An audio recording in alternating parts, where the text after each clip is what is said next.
Il manifiesto completo de la intellectual francesa contra il diezmeto. Un centenar de artistas y personalidades del mundo del entretenimiento en Francia realizó una dura crítica a la ola de denuncia en EUD et el escándalo Weinstein.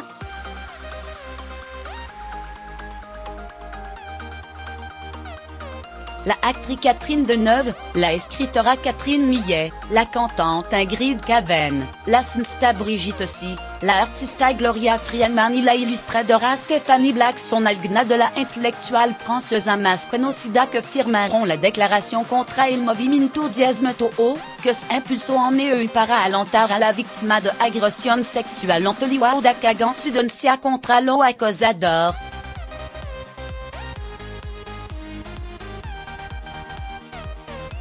Este il manifiesto completo.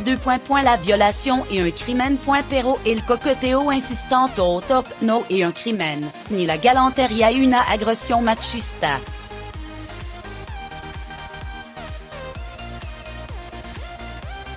Como resultado del caso Weinstein, ha habido una conciencia legítima de la violencia sexual contra la mujer, particulièrement en el lugar de trabajo, donde algunos hombres abusant de su poder.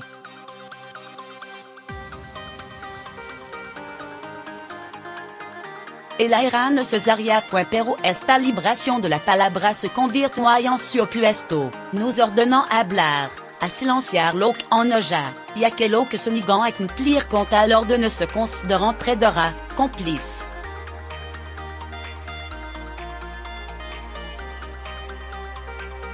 Pero es la característica del puritanismo tomar prestado, en nombre de llamado bien général, lo argumento de la protección de la mujer y su emancipación para vincularla a un estado de víctima eterna, pobre que una cosa bajo la influencia de demoníaco machista, como en lo tiempo de la brujería.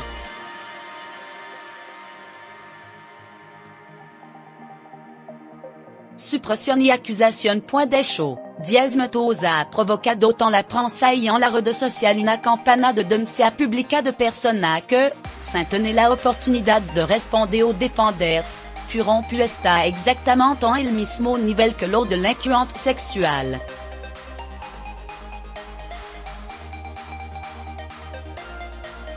Esta justicia expedita y hacia su víctima, hombre sancionado en el ejercicio de su profesión, obligado a renunciar, estará.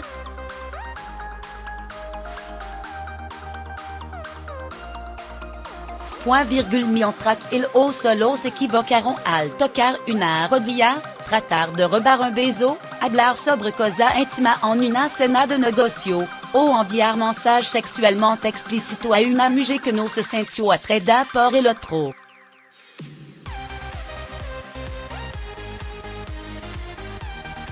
Esta fiebre para enviar a los cerdos al matadero, luego de ayudar a la mujer a empoderarse, en realidad sirve lo interés de los amigos de la libertad sexual, lo extremista religioso, lo peor reaccionario y lo que creen en nombre de una concepción sustancial de la moralidad buena y victoriana que la mujer son ser separado, niñas con una cara de adulto, que exigen protección.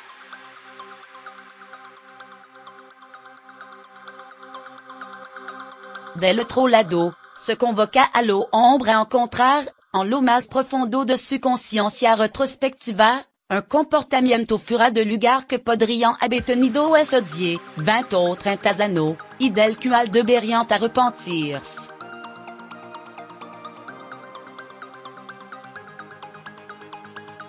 La confusión pública, la incursión de fiscales autoproclamados en la esfera privada, que se instala como un clima de sociedad totalitaria.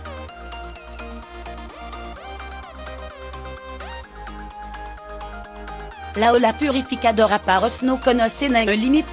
Ali, censuramos un denudo de Egon Schiele en un póster, pedimos la eliminación de una pintura de Balthus d'un museo con el argumento de que sería una apología de la pedofilia, en la confusion del nombre y la obra, pedimos la prohibición de la retrospectiva de Roman Polanski en la Cinémateca Franzusa, y obtenemos la postergation de la muestra dedicada a Jean-Claude Brissot.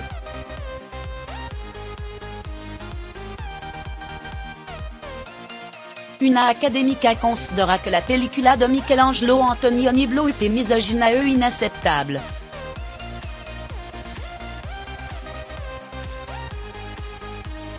À la luz de este revisionismo, ni John Ford, la prisionera del desierto, ni incluso Nicolas Poussin, et le rapto de la Sabina, que dans A Salvo.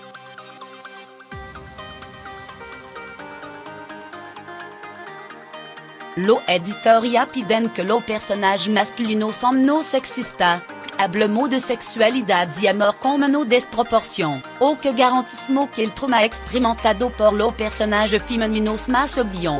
Al borde del ridículo, un proyecto de ley en sucia quiere imponer un consentimiento explícitamente notificado a cualquier candidato para tener relación sexual. En cualquier momento do adulto que quiera endormir junto consultar en primero en una aplicación de su teléfono un documento tant il que estar ambidamente enumerada la práctica que aceptant y la que rechazant.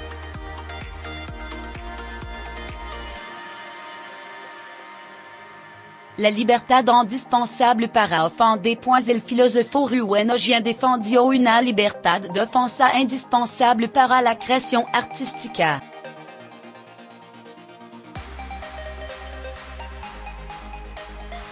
De la misma manera, defendemos una libertad para importunar, indispensable para la libertad sexual.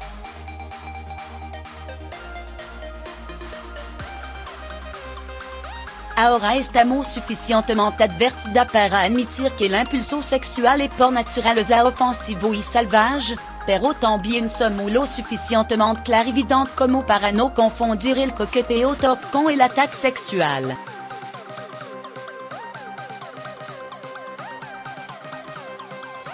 Sobre todo, somos conscientes de que la persona humana no es monolítica, una mujer puede, en el mismo día, dirigir un equipo profesional y disfrutar siendo el objeto sexual d'un hombre, sin ser una puta ni una vil cómplice del patriarcado.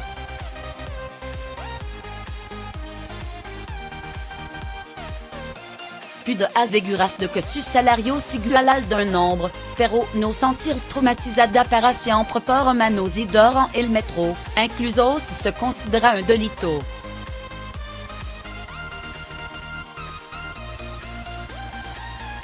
Ella incluso puede considerarlo como la expresión de una gran miseria sexual, o como si no hubiera ocurrido.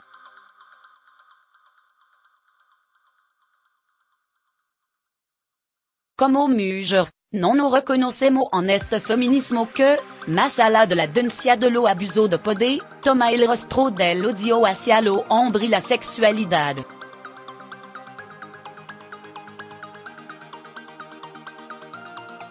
Creemos que la libertad de decir no a una propuesta sexual no existe sin la libertad de importunar.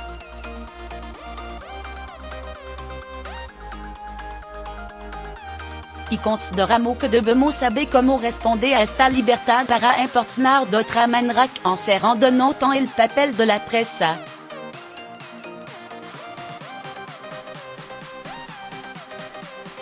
Para aquella de nosotras como elegido tenejo, creemos que es mejor criar a nuestra hija para que estén informada y sean lo suficientemente consciente como para vivir sin intimidación ni culpabilidad.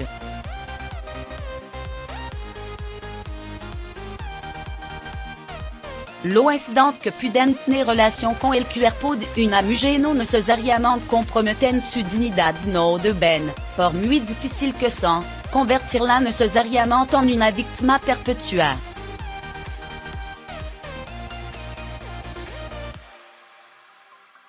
Porque no somos reducibles a nuestro cuerpo. Nuestra libertad interior es inviolable.